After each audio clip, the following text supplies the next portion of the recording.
Hi, this is Eli Ocheltree of the SnoKing Beekeepers Association. This is the 17th of December, 2025, our last monthly meeting of the year. And this is going to be a very interesting presentation. I have named it the beta version, Reading Frames, the beta version.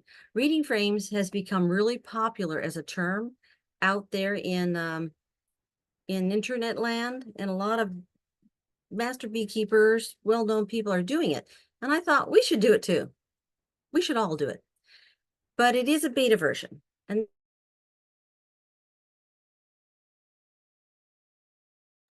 okay, I just unmuted myself. I don't know how I muted myself, but I did. Okay, this is the beta version. And you'll see why, because I feel like when I got down to 75 slides from twice as many that I really wanted to talk about in this topic of how you read your hive.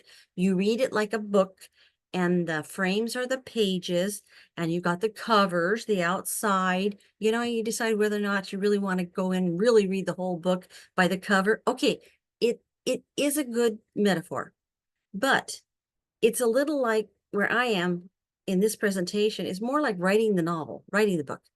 And if you remember Snoopy, if you're a Peanuts fan, it was a dark and stormy night, and he's typing away with his two fingers or paws on his typewriter. And then he says, suddenly a shot rang out, a door slammed, the maid screamed. Suddenly a pirate ship appeared on the horizon. While millions of people were starving, the king lived in luxury. Meanwhile, on a small farm in Kansas, a boy was growing up. That's into part one. Then he goes on to part two, and then part three. And then he says, I may have written myself into a corner. In another one, he says, now I'm going to tie this all together. I am going to give you parts 1, 2, and all the chapters, and you get to put it together. First, announcements, because you can never escape that when you come to a club meeting. We do not have gift certificates. However, if people want to donate the money for someone's $30 membership or $65 class, and their set fees, all the classes are the same at this point. The dues are the same for everybody. Okay, it's easy to do. I'll walk you through it. However, class fees are going up in 2026. I attended the last board meeting of the Washington State Beekeepers Association. Expect a $10 or $15 increase. Can't do anything about it. It's going to happen. We're going to try to take all of the donations and all of the unused apiary equipment, put it together at the Granite Falls Apiary. It was in the newsletter. Ron's going to be in charge of it, he's the manager of the Granite Falls Apiary. And we hope to just move it fast by charging practically nothing and just putting the money toward the costs of running the club. And the financial year-end statement will be available. I think we can get I usually do like a pie chart is the easiest way to understand it in the January newsletter. And we are already making plans for everything. Karen, I don't know if Karen's logged on yet. Karen Horton is helping me do the year-end financials, get everything filed that we need to file, reports and everything right now. And we are always behind on progress forms that people need.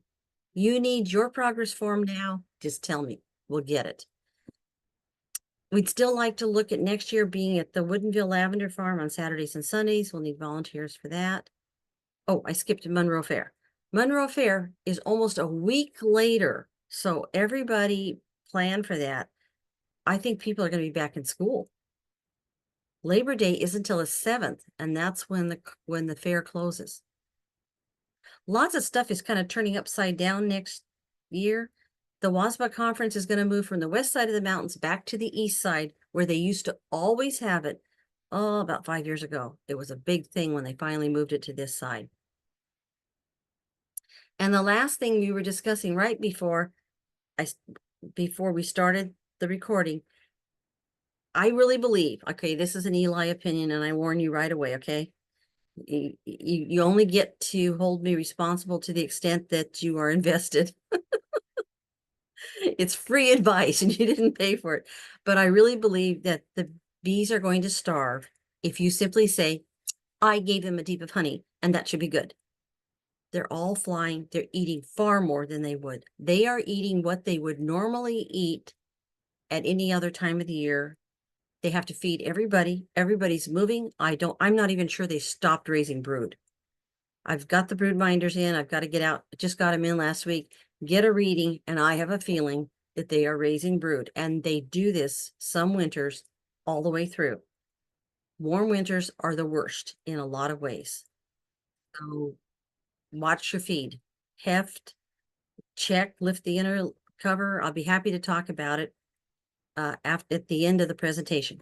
But I promise people a presentation. Okay. The purpose of life, well, actually tonight's presentation, is to identify what is normal in your hives and not normal by reading your hive. And when you're not sure, you take pictures. I love cell phones. They are the greatest adventure, the greatest invention of, I guess we're in the 21st century now. Yeah. Okay. The centuries keep going by. Decades were fast, but I'll tell you. Well, anyway, so it is the greatest, absolutely greatest invention. I can't believe the resolution. I can't even tell you what I started taking pictures with when I was a kid. The goals tonight are kind of scattered. And that's why I say it's a dark and stormy night. And we're going to take stuff and throw it in there. Part 1, part 2. You don't know what's happening with the king in Kansas and everything else. I'm asking you to look at your hives as the owner. Possibly you're mentoring someone, possibly an instructor. You might be looking at the pictures they send you, which people often do with me, and that's wonderful. Send me pictures. Some of them are included in here. If Ivan shows up, I got his pictures at the end, because we just went through one of his hives. What happened? You can assess the current condition. When you go into your hives, you can say, especially after you get experience, they're building wax. This is where the population growth is happening. This is what they've got in stores. Are they gaining stores? Are they losing it? Of course, people think to look at the honey stores to see if they're going to get some honey crop this year. But you're also, when you're going in, by the time you finish doing beekeeping for even a couple of years, you can assess what the current age groups are.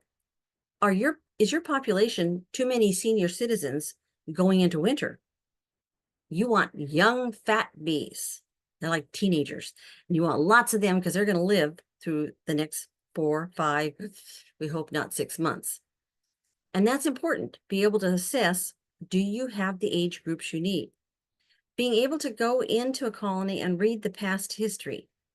This is something I developed a skill at doing when I started visiting people's apiaries. And I realized that I'm opening up their hive, I'm looking at it, and I can see this started as a nuke, this started as a package. You've had a queen replacement, you've had a recent swarm, you have not had a recent swarm. You thought you did, but something else happened. And you do that by examining individual corpses of bees and their placement where you find a dead bee. Actually, not even just when a dead out, but when your hive's actually healthy, where they move the corpses to. You can ID disease if there's a dearth situation, a lack of a nectar flow going on. And there are things that are look-alike to diseases or dearth or something else. And I'm hoping too that by everybody getting together and talking about this sort of thing, you'll start looking at, how do I locate apiaries, like a club apiary or somebody else that they would come over and see my bees and I can see theirs, and we'll make bee buddies, and we can maybe set up some mentoring relationships. In a lot of ways, this is a good start for somebody who's thinking about, can I tell anybody anything? Yes. Even after a year of beekeeping, as one season, you've started to see things. Now, a normal brood configuration, what you would like to see. And it's basically the honey, like the honey arch there, bee bread often ring, and then brood on your first boxes because you want to build up the brood in the spring. So especially your first year beekeeping, you're building up brood. Even in a top bar, stole that picture from Max on the top bars. He spoke, I think, 2 sessions ago, 1 or 2 sessions ago. You can look him up on our YouTube channel. But the same thing, honey at the top, some bee bread. You can just see the colors of the pollen there on the edges. I hope you can see my cursor, but right under, there's kind of that curve of bee bread, and then some brood that's either so small the camera can't pick it up, or it's just emerged.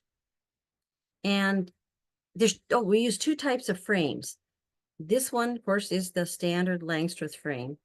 And then on top bar, they use the wedge. There are other types of hives. I just put these 2 in so that you'd see a lot of what we're going to say.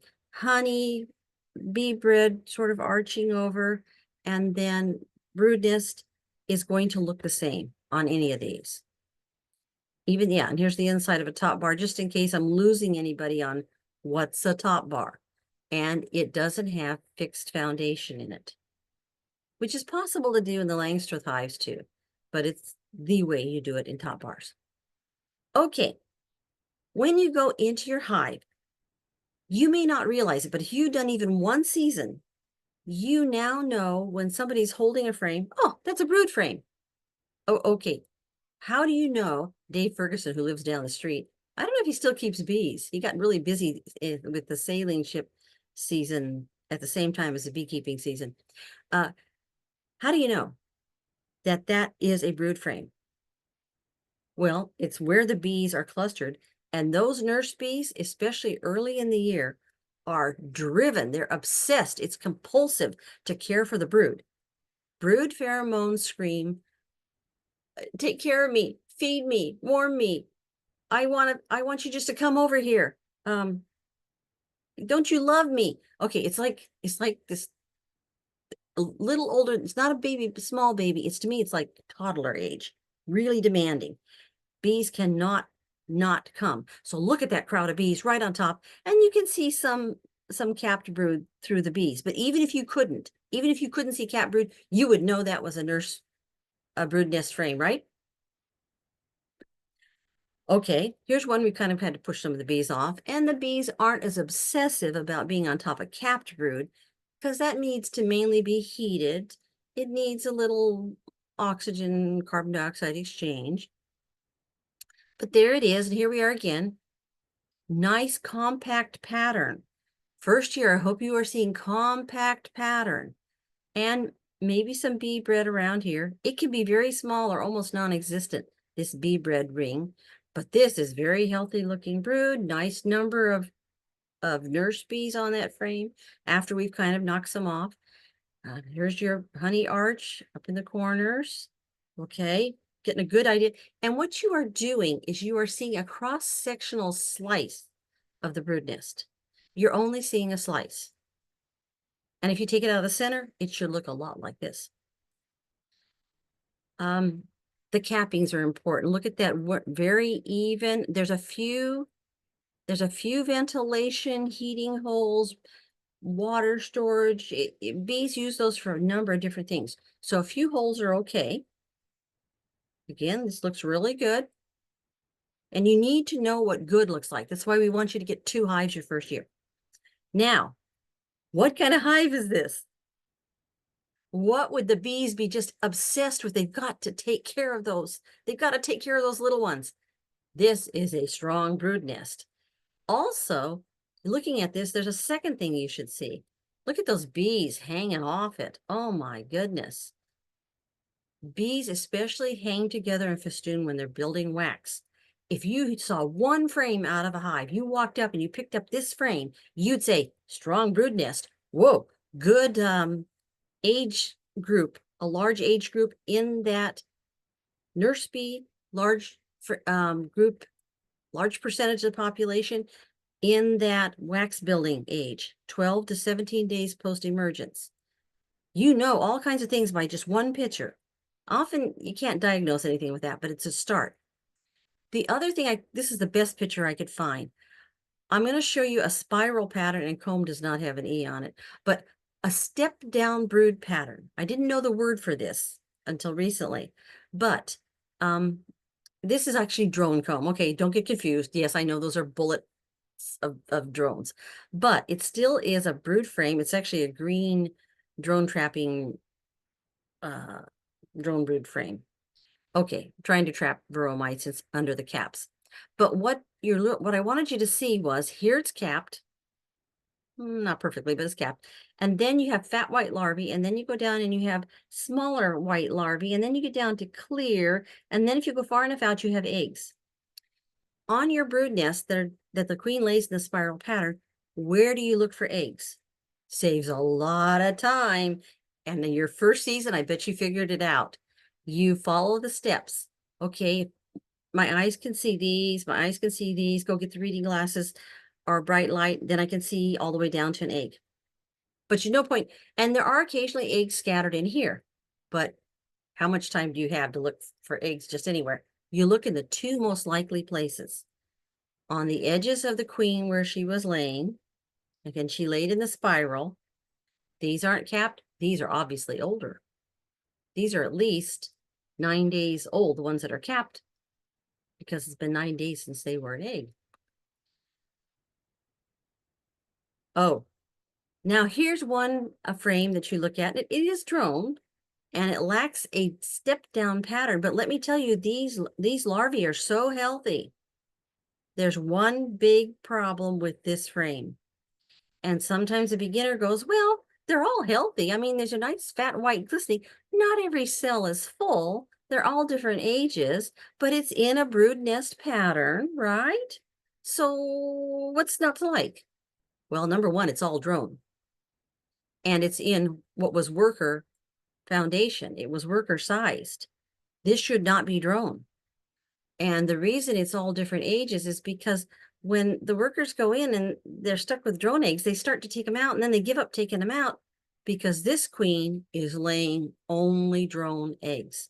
Well, they're nurse bees and they got to nurse something. So even if it's a drone egg in a worker cell, they're still going to have to raise it.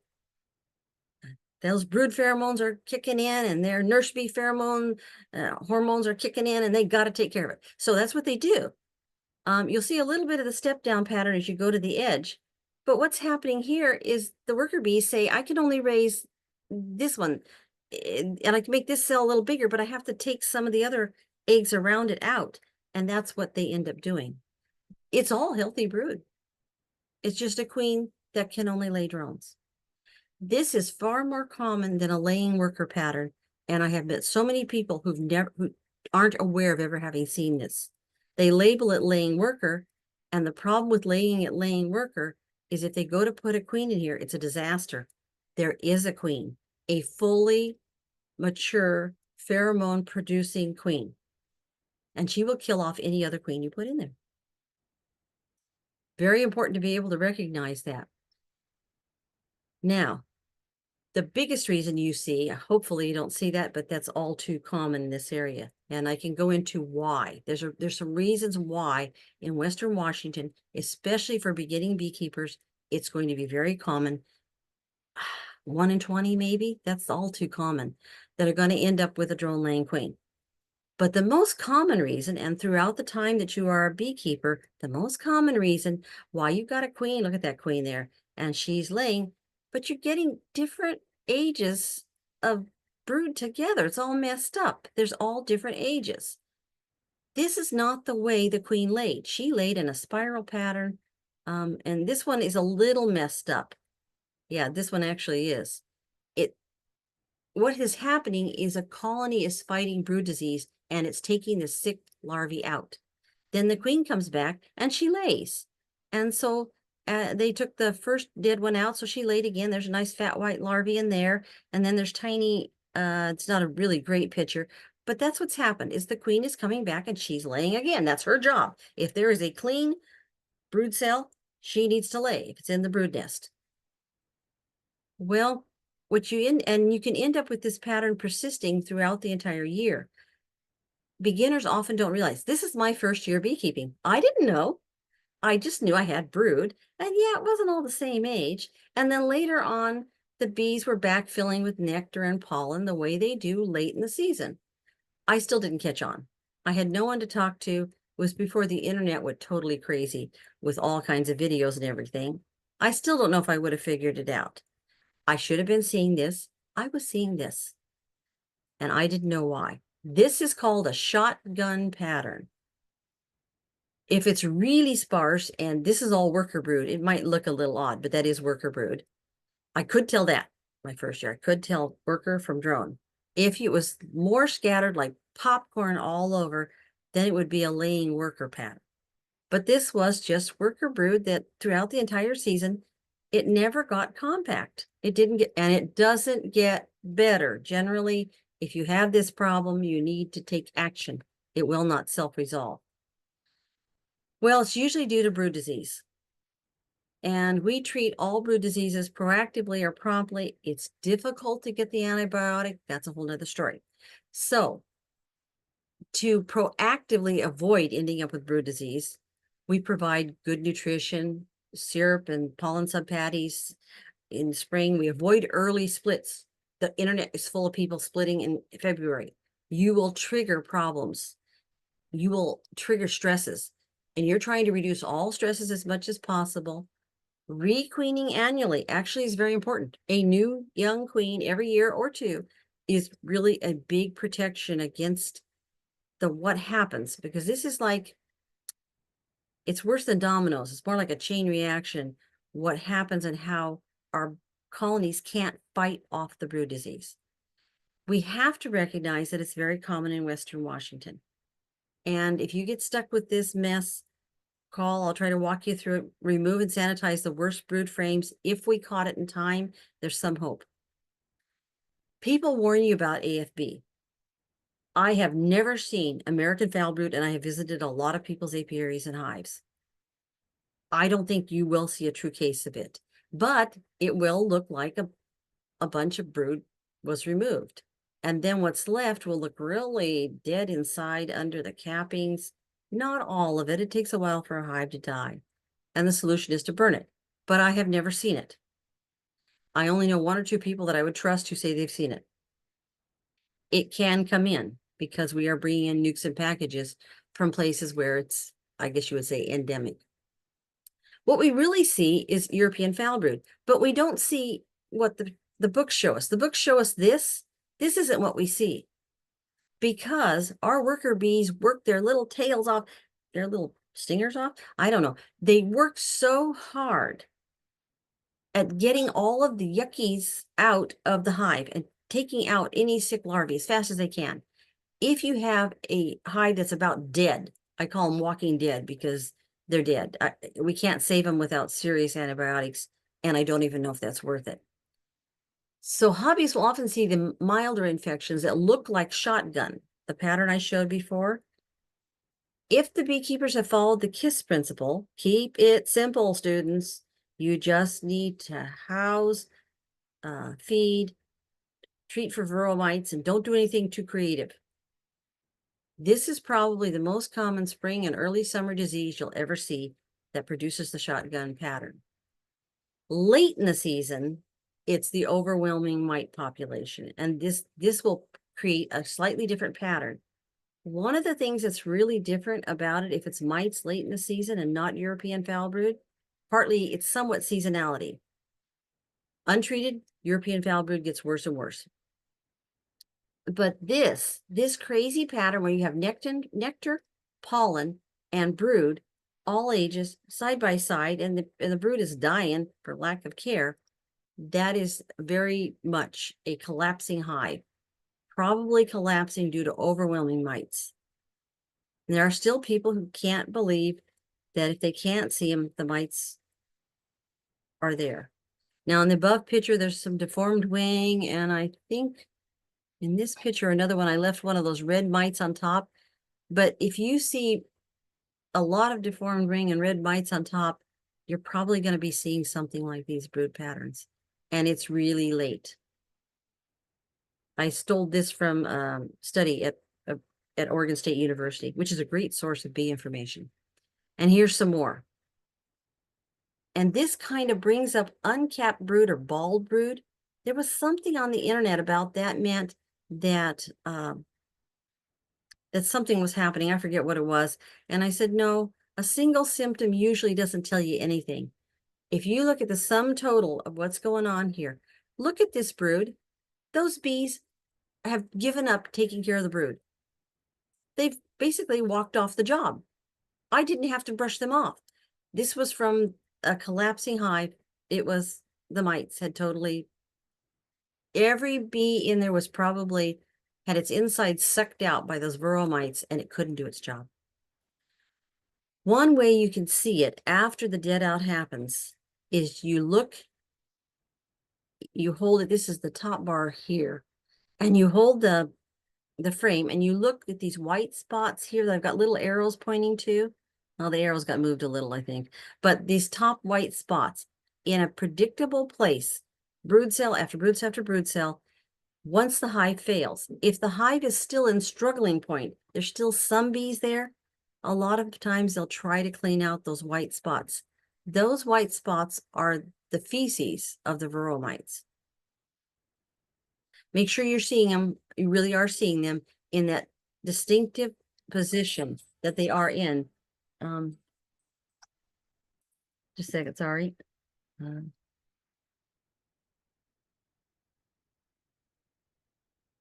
Okay. The mite drop, I love slide out boards. This is a mite on a slide out board, and I tried to use a matchstick for reference. A lot of people just have never seen a mite on a board and realized how they're not that small, but they're not that big either. That match is actually a small size wooden match, not a large one. And here they are on a board, a bottom board of a hive that they just overwhelmed it. I talked to the owner. The owner refused to do any mite treatments. He just did. He said the Russians are resistant. And I said, nope, they need mite treatments. And oh, here's the red mites on top. This is a walking dead hive. I would walk in on this and start preparing the grief counseling for the beekeeper. It's too late. But hey, I try anyway. I don't want to contaminate another hive. Most of the brood diseases just resolve themselves. The European foul brood, the EFB, is the one that tends not to. Chalk brood, I have never seen it in a serious, I'm not sure I've ever seen it, but sometimes it does get into a hive, and sometimes the queen isn't resistant. I think it appears less now that a lot of people are using formic acid and the Tymols, Apiguard and Apolife bar for varroicides. But, oh, and here's another bald brood example. No. Take a look at what's getting exposed. These are the mummies that are getting pulled out onto the landing board. You may never see these. You might only see the inside unless you come out early in the morning, because this is the debris and the corpses that the undertaker bees, right? After they finish being nurse bees, they start doing other duties, cleaning up around the hive. They're supposed to take it out from the hive and dump the garbage out, take out the corpses and take out the garbage. And you only if you got up early in the morning, probably would you ever see this. On a rainy day, especially, they might stay there a little while because the bees can't fly in the rain. They shove it out the front door. Put the garbage out. I'll take it out to the curb later. Chilled brood. You might see this, and anytime that the brood stinks, it doesn't mean automatically that you've got a foul brood. If it dies because it got chilled, sudden drop in temperature, hive got opened up when it was just too cold and the heater bees could not get the brood back up to the low 90s again. If that happened, yeah, you can lose some. Chilled brood, you know it's chill brood because the brood nest, you looked at the slices in the 3D shape of the brood nest. Well, the brood toward the center isn't going to be affected until the hive is frozen out. It's going to be around these edges. That's going to die first, logically. The bees are clustered together. They cover what they can. Sometimes they can't do it. A late freeze in April can do it. And we have some late freezes like that. You've been in hives. You now know if you have one season even, one of these four is definitely okay. And the other one's okay too. So that upper right one should look right to you. The cappings should look right. Over to the left, you're going, well, they seem okay. I see the bees emerging and they seem to be, the pupae seem to be okay, but what's this funny hole here? This is a hygienic behavior. If you see it, just keep an eye on it. Your bees may be exhibiting some of the hygienic behavior that bee breeders have been selecting for. Not by itself important. Definitely not okay. Definitely not okay on those bottom two. Take pictures. If you see this and you're not sure, if you see the bald brood and you're not sure, take those really nice high resolution pictures close up, far back, and everywhere. There are some types of things that you see in your hive or on the outside that you don't worry about. On the outside, I've only ever had dysentery on the outside, and it's always gone away with good weather. It's kind of related to nosema and kind of not. It's a secondary, nosema is a secondary or opportunistic infection. Generally speaking, beekeepers don't treat nosema directly for a number of reasons I can go into later. I've tried, there isn't a good treatment. Wax moths. Wax moths don't happen in the north unless your hive was already sick and dying. If wax moths did this in your hive was doomed. Something else killed it before those wax moths could get out of hand. Only the very small wax moth larvae can evade workers for a little while in a healthy colony, even if you put in a frame that has wax moth eggs or larvae on it. Single symptom stuff will get you into trouble, like the bald brood. Extended proboscis, this was big on the internet for a while. Oh, that's pesticides. I'm going to go declare war on my neighbor. Please don't. Please don't. Okay. An extended proboscis is not a definitive sign of a single possible condition. It's a single symptom. Neither is bald brood or just about any simple symptom that a beekeeper sees.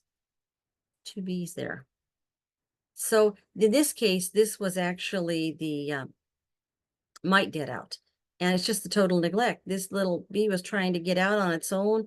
It hadn't been heated. It was hoping for a first meal and a little help and a little welcome from the nurse bees who have given up because the hive is collapsing. It wasn't a pesticide. How often do you inspect? Your first inspection was when you removed frames from your first nuke. Or you came back after you put the bees in, dumped a whole package, pounds of bees, in on top of frames. And right away, hopefully you were looking right then and examining right there and saying, good pattern. Okay, yeah, that's a reasonable number of open brood cells. Yeah. Oh, good, some honey there. Festooning. Oh, I got wax building age. Yes, that's good. See how you were reading things? And a second year especially, you're reading these things. You know these things. Not having wax builders can cause a lot of trouble. And people say, why are they taking so long to build wax? In the nuke you got, there just weren't any 12 to 17-day-olds. You're going to have to wait a little and feed like crazy. And the next generation up, when they reach 12 to 17 days old, then you're going to get wax building. Weekly inspections, you always start outside the hive. I got to get back inside the hive, but I wanted to point out that I've never seen the fecal matter from the dysentery on the inside of the hive. It always self-resolved. I don't like it on the outside, but I'm going to keep an eye on the bees and make sure that they're getting anything they need, fed. Maybe they're a little weaker too. Maybe I would reduce that entrance. I keep an eye on them. Where bees die, I was saying individual corpses, you look at them and you see, what do their wings look like? What's their color? Where are they? And here they are all in a pile, and the undertaker bees were shoving them out as fast as they could. That is almost undoubtedly a poisoning, a pesticide type poisoning. And you're always looking for other stuff too, like here's some yellow jackets trying to sneak in the hive. Bearding versus swarming, that's one that confuses people. I had to put it in. When you're reading your hive, you walk up to it and you're looking. It makes a difference. Those two pictures, I hope you can look at those two clumps of bees and see the difference. And it makes more sense now that you watched your bees hang out. You watched them do the festooning hangout, and they're all hanging head up. Yeah, they're all hanging on to each other. Yeah, okay. Then you go to this one and you say, that's okay, that's bearding. They're not taken off. They're all chilling out together, all hanging out, facing the same direction. Maybe they're not moving around very much too, because they're just hanging out. They're hooking their little tarsal hooks together and hanging out together with friends. The swarm over here, that's very potentially a swarm. Watch to see how much they're moving. Are they going bearding usually goes back in at night because it was just the heat and the humidity that kind of forced them out. And I don't know who to give credit to, but this is the greatest two pictures side by side for the difference between swarms and bearding.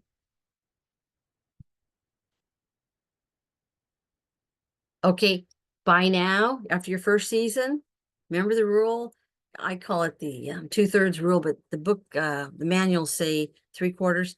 You look down, you see if how many seams between the frames you see bees in, and when we are 2/3 occupied and being worked by bees, get the next box on. You see these things you know after one season. How to check for swarm cells.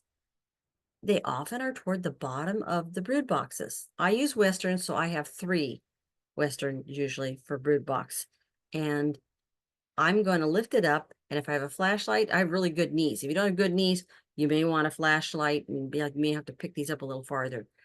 And to see back there and see if there's swarm cells hanging. Not a perfect check, but a way you can read what's going on in your hive. And often you do it because you've already been reading the other things. You've been looking. They're bringing in that pollen in the spring and they're serious about it. And yeah, and they're building up in numbers. Yeah. So you are suspicious that they are building up that spring brood nest. And when you go inside, oh, really important that there are all different kinds of colors of pollen. It is okay. There's even dark blue and black. It is not mold.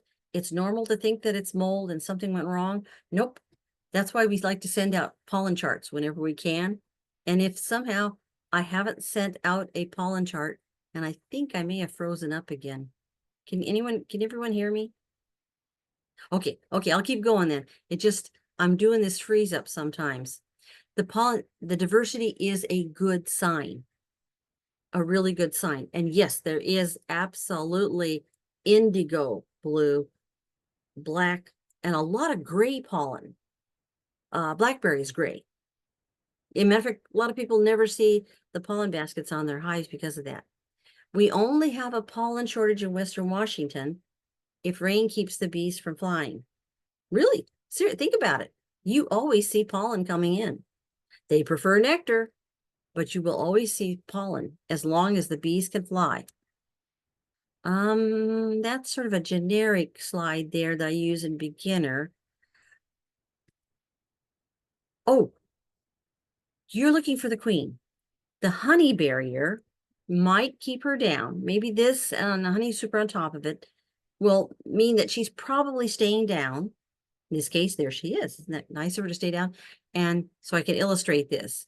And then where there has been brood laid, and maybe it's emerged recently, the center of the spiral, or I showed you the step down pattern on that drone comb, you keep following to the outside of the brood nest. Okay, on this one, you would be following over to the side. On this one, the top one, it's pretty laid out, but if there were any eggs, they'd probably be where she's searched and searched to find a clean brood cell. She might go back and lay in one of the center ones. But the other frame on this page, it's upside down in case you're looking at it saying, why is the honey on the bottom? Because the beekeeper is using the sun to look into the bottom of the cells for the eggs and playing with it, tilting the frame a little bit with the sun over the shoulder. But if I was looking for eggs on this, you go, well, it's all laid up. Look at that. Look at all that capped brood. Ah, but she laid in a spiral in the center. She didn't skip that. She laid there, and those have just emerged. The second, and actually one of the best during the middle of the season, But at least the second best place to look for eggs is right where adult bees have just emerged. The workers, the nurse bees run over and they clean it out, and she sees it and she lays right in it if she's a good queen. Don't look all over the frame. Know where to look.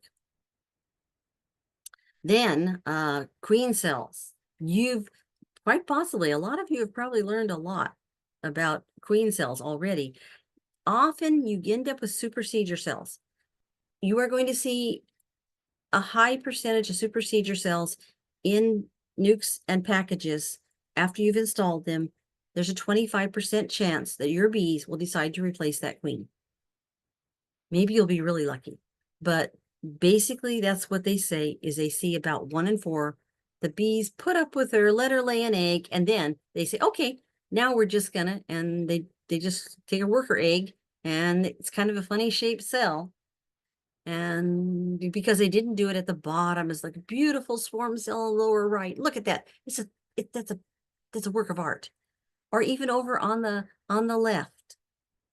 And you as a beekeeper, once you see this, you need to mark your calendar and you need to be looking. And when you see an opening like she came out, or I can't, and on the right, she didn't, that queen may not ever emerge. Maybe she got stung. The one on the left, I can't tell if that was breakage on the frame, breakage on the cell when the frame was lifted out, or did the workers help kill that queen off when the first one emerged? Don't know. I don't know if you're looking for 1 or 2 queens wandering around your hive, or if they dueled and there's only 1 left. Also looking at this, that supersedure mess up there, it's my opinion that happens more often when the bees have been stressed by something. For example, you've used a volatile varroicide, and you have to do that. And sometimes the bees' pheromones get blocked and they lose the signal of the queen and they go, we don't have a queen. And they start doing supersedure cells. And they panic and they do a whole bunch of them. Sometimes it will self-resolve. You need to mark the top of that frame, the top bar, put a mark on the top of that and be checking that and deciding what you're going to do. You don't have a lot of time. And yes, is there 1 queen? Did the first one get out and fight this one? Did that one is that one ever going to emerge alive? I almost think I see a hole back there chewed out. Yeah, you need to mark the top of the frames and mark the calendar. You've already learned about burr comb. Haven't you learned a lot about burr comb already? All you got to do is not push your frames together, leave one out. This was a deliberate system to get, it's called a bait frame. We were trying to get the bees to move up into the next box, and to do that, we dangled a deep frame out of a western. So there's just 3 inches hanging there, and then next to it, it took extra space. We had to make sure that we did it right. We ended up with an extra 3 inches hanging off the bottom of that other western next to it. But you've learned that bees build comb if they have a chance. And part of all this looking at your bees and watching what they do is working with them. People say, how do I winterize my bees? Actually, it's difficult to explain until you do it. But when you're in your hive every week throughout the summer, and I do recommend every week that you can do it. And if you can't, you do it every 2 weeks. But every week the first year, because you're going to see changes in your hives throughout the year, starting in the spring, population buildup, the blackberries, oh, they're going to bring in nectar like crazy. Then you'll see a drop in population and a drop in nectar gathering. That will happen in various ways, and maybe it'll pick back up for the Japanese knotweed in late August, September. Yeah, this was a really warm fall. I don't know if people had knotweed into October. I wouldn't be surprised. But there's going to be a drop in population and nectar gathering, and that's when you start seeing empty frames and you take them out. Pretty soon you can take out a whole box. You reduce the entrance down because the bees, they don't need the whole wide entrance open when there's fewer bees going in and out. You think about insulating. If they don't have 60 pounds of stores, you feed, right? You're looking in the hive. You're counting how many frames, deep frames of capped honey you see. Do you see that 10 deep frames of capped honey? Mouse guard, you know your property. You need to know to put the mouse guard on when it's time. Some people want to go out and winterize in one day. I don't recommend that because your bees aren't doing that. They're gradually emptying frames. They would like the entrance reduced. They need to store up 60 pounds. Work with them. But at some point, it's supposed to get cold enough they stop taking the syrup. Actually, if you were feeding your bees syrup right now, I bet they would take it. It's so warm outside. I still switched to dry feed and pollen sub, but they sort of tell you they stop taking liquid syrup. No point in giving it to them. If you think they still need feed, give them some dry feed and a pollen patty, a bit of a pollen patty. Then you get down to the bees are really not active. And that's when I wrap and get down to the smallest entrance opening I think they'll accept. Okay, I'm talking a lot about what you saw or you will see by your second year. Dead outs, I hope you don't see. If you do, I recommend you remove and autopsy them. You don't want that mold. You don't want any excess mold on the wax or the honey you've got out there. And this is an awful wet climate. Take photographs of everything. There's little bee butts of bees that were trying to heat with the last energy they had, and they died, froze right. They chilled, hypothermia, right in the cells. Bees go in to heat the cells. It's part of the way that if they heat the cells, they heat the hive. Otherwise, if they just heated air, it could go up and out. But that dead out, even if you have a dead out, it gives you drawn comb, honey bank, or you can go ahead and harvest it, but you could also bank it for bees in the spring. It gives you experience. Hey, and you've got a story to tell. We forced a lot of information at you in beginner. But if something happens in your hive and for some reason you don't have a queen and you don't have any eggs, look at that nice picture of eggs there, but you don't have a queen laying there. And maybe it takes you a week to get another queen laying again to discover she's not there laying. That means that,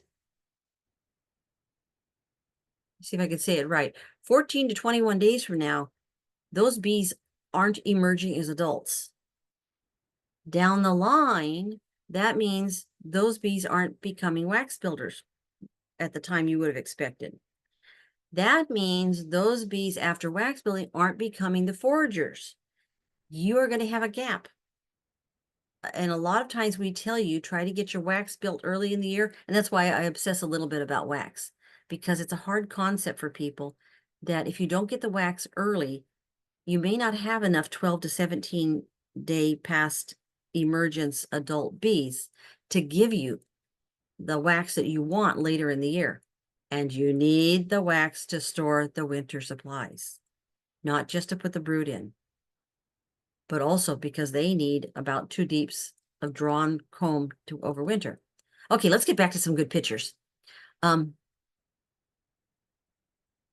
need to move this thing here. Drone brood. This is really good. Looks pretty good. Look okay. Does it look okay to you too? A lot of pollen over here. Some, oops. Some, some capped honey still over there. Okay, kind of a mid-season. But there's still some drone brood. Notice the drone brood is right where it needs to be, right along the bottom. It's just absolutely perfect. Needs a little more space, needs a little bit bigger comb. It's hanging off the bottoms. You're getting good at telling that that's not queen cups, right? And as mentors, you need to walk people through. If you're bee budding with somebody, explain to them they're worried about that might be queen cups. The bees needed a little more space for those little bit bulkier, heavier bees, larger, just flat out larger bees. Okay, this should start to look pretty good. I'm sticking with the good first. Now, I mentioned that spiral ring that the queen lays in the spiral. The bees later in the season, when they want to cut back, the workers cut back on the amount of brood. They follow along and they just take out her eggs as she's laying them, or they beat her to the cell that a bee just emerged from as an adult, and they start putting in nectar early in the season or pollen. This is a really neat spiral because the queen laid like this and her offspring emerged. By the time she got to about here on laying through the second time, the bees were following her and stuffing pollen. They were backfilling with pollen. So you're seeing a little spiral here and the remains of the spiral here. So you are looking for those shapes as you go through. White wax. I don't have a good picture of looking down into your hive, and beekeepers will say, oh boy, time for another box. And you go, wait a minute, you didn't even take a frame out yet. How do you know you need another box? Because they were building the white wax all the way up to the top of the frames. They looked down and saw that bright white wax. And bees finish up that last part when it's about time to put the next box on. Not a perfect rule, but hey, you might already be doing it.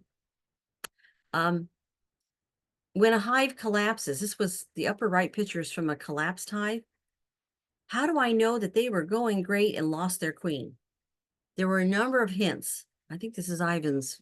I don't know if Ivan ever came on. This is one of his. And we were saying, what happened?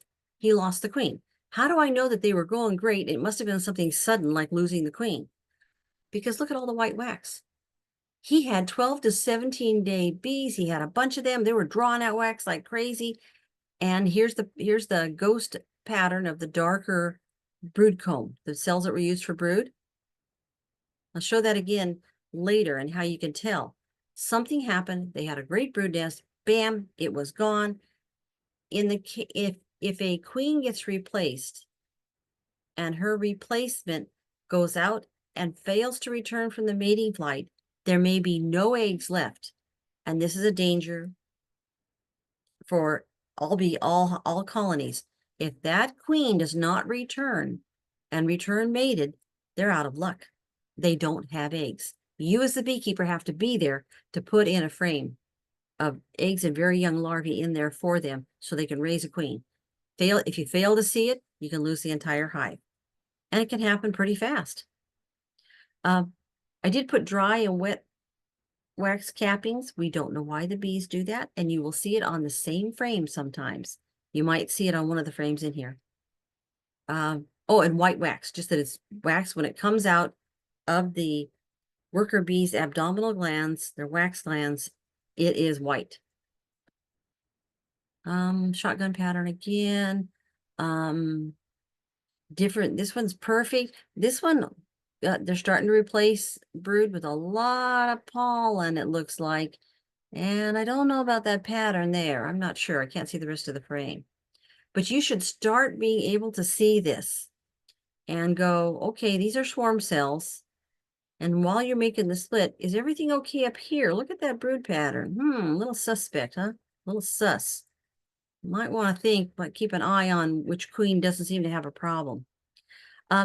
One thing that causes troubles, and causes, as I said, when it's a lot of supersedure cells, I have seen that happen when people put in, they read the instructions wrong, or they thought, well, twice as much of the thymol treatment is good, right? No.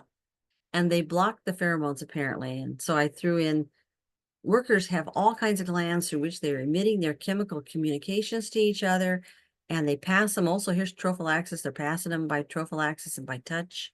Here they are nasonoving, sticking the little butts up in the air and saying, and releasing everybody return to the fort, calling all the troops home. So volatile ones, especially formic acid and the thymols, can block pheromone communications from all these glands, and it triggers queen supersedure apparently. I was saying, if you ever see that you're missing a set of bees, then you know that later on that there's going to be an age group missing. It's like if everybody died of a pandemic for a decade or something, and you missed a decade, and you had the first decade, you have nobody under 10. The next decade, your 10 to 20 is missing, years old is missing. The next decade, the 20 to 30-year-olds are missing. It's like that. And it's important to you when you are trying to get that population growth up, and you were planning a split, and now you're not going to have the right size bees. Honey production, you got to have those 21 post-emergence bees. And if the eggs were missing 42 days before, you don't have them if you didn't have a queen. And that's why getting queens, watching that you've got your queen there in the spring is so important. And you have been practicing that if you're already keeping bees. If the eggs are missing, that's what I'm saying.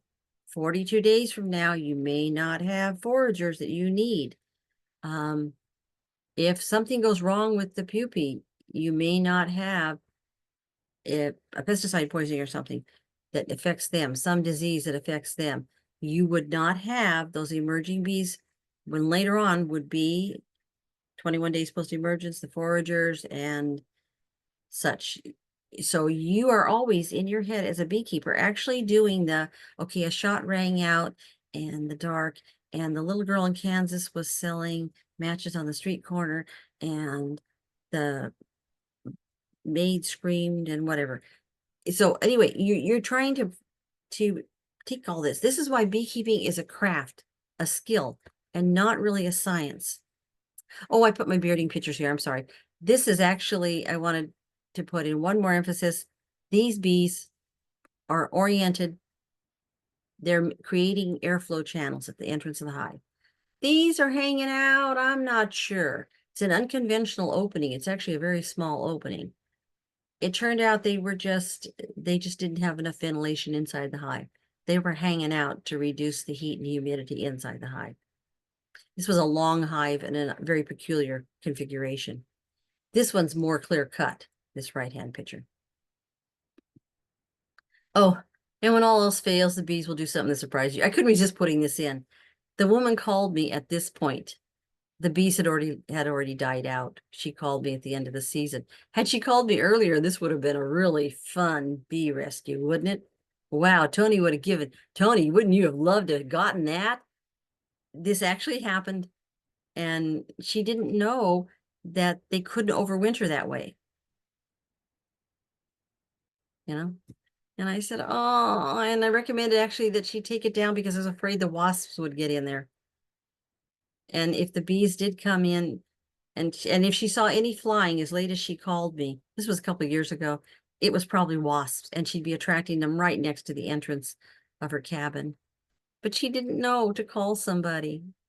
Oh, that looks like a gorgeous, gorgeous swarm. So you walk up to a hive and you see a frame like this. What time of the year do you think it is? What would be your best guess? If it's a strong hive, it could be earlier in the year. It could be at its peak growth, mid-season. Is there honey up above? Is it starting to push the honey up above the hive? It would depend on some other factors. But if I saw this, I'd be pretty happy with it, except I'd be kind of double checking that there's going to be 2 frames for every frame of capped brood that I see. 2 frames worth of space that's not already occupied by bees. And I would, they seem to be still pulling in pollen and such, but I'd check for the capped honey stores. Now, how am I doing on time? Okay, I think I am getting close to the end. Looking at this dead out, why do I know, looking at those 3 frames, that this brood nest in a nuke that failed shrunk while it was dying? It shrunk instead of expanding. Why do I know that? Well, because when bees occupy when larvae and pupae occupy the cells, they darken them. The bees pulled out this hive drew out comb. I mean, they came out and they drew on blank foundation. They drew out comb. They did a good job. And the first brood nest was here. But then when the queen laid, the next time she only laid this much. Then the next generation of brood was smaller. And this is early in the year. This nuke was failing for some reason. And now that you're experienced beekeepers, as you get experience, you go, it took some time to fail, but there was a queen there. So now we're looking more at a disease issue. And then when we look closer, we go, yeah, that kind of looks like that's what it was. It was a brood disease issue. But because you can see the first flush of brood, then the second, and then the third. So sometimes you can autopsy that way. You can tell what's going on. Take lots of pictures like these. Take lots and lots of pictures, take all the notes you can, and figure it out because you want to know. And after a hive is dead, you're not going to be able to tell because everything in Western Washington gets wet. The bees are no longer there ventilating the hive inside. It's going to be wet inside. It's going to get moldy. It probably wasn't the wet and the mold that killed them. Probably. A good chance it was they were parasitized by the varroa mites too much, or they starved out. One of the viruses that the mites left behind, varroa vectors, about 18 viruses. It's probably more than that now, that they know that it vectors, like a mosquito vectors malaria to people. Okay, mites do that from bee to bee, from colony to colony. When you see something and you say, well, that's dearth, that's why there's no eggs or young larvae there. Okay, wait. Are you really in dearth? You should know the forage in your area well enough not to accept that until you think that's really what happened. If it's Japanese knotweed, you need to know what that looks like in this area. Big leaf maple, you need to know what that looks like in this area. If those are going, there's no way that they were in dearth unless they just didn't have enough bees to forage. There was a pre-existing condition.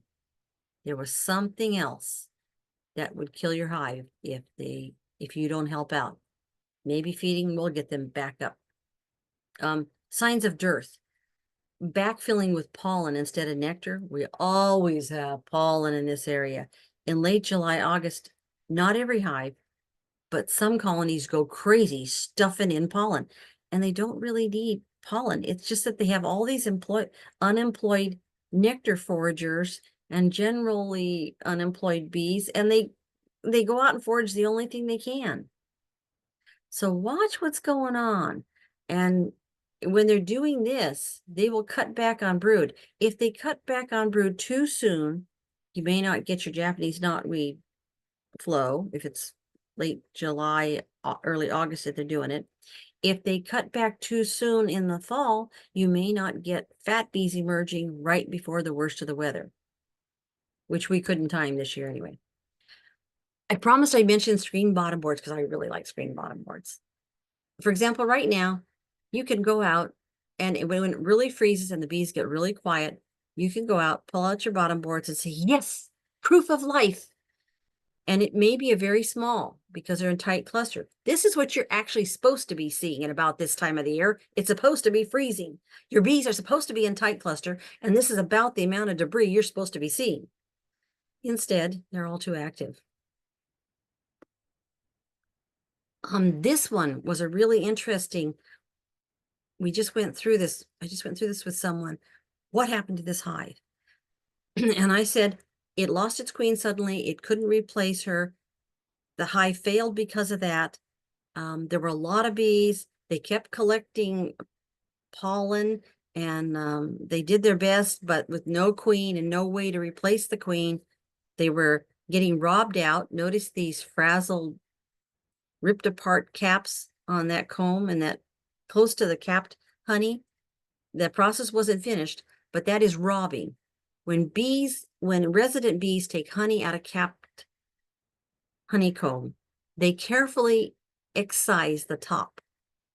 I have a picture, I think that might show something that looks more like that and that doesn't look like that in a final rob out on the bottom board, the debris on the bottom board. But this one right away, you can tell. Why do I say they lost their queen? Look at how fast that nice big brood nest disappeared. Bam. It was gone. And then they were so weakened, they lost. Okay, here's the bottom board. This is the screen of an apame. I guess it's the what you call the screen of the apame. Okay, okay. I hope I get this right. Tony can always correct me later when I finish. And there's some bee parts. There's actually some a number of bee parts, but where you really find the bees is on the very bottom underneath the screen. A lot fell through. Here's some pieces here. Oh dear. Well, anyway, that's okay. The pieces that look like pieces of white wax, those might be they opened them, but some of them are very irregularly shaped. That looks like robbing. The robbers came in and they ripped the sides of the wax containing the honey containing cells. There was a little moisture that crept in too. All kinds of bee parts. I think maybe I have one more picture up close. All kinds of bee parts. This is robbing. Look at that. Rip out.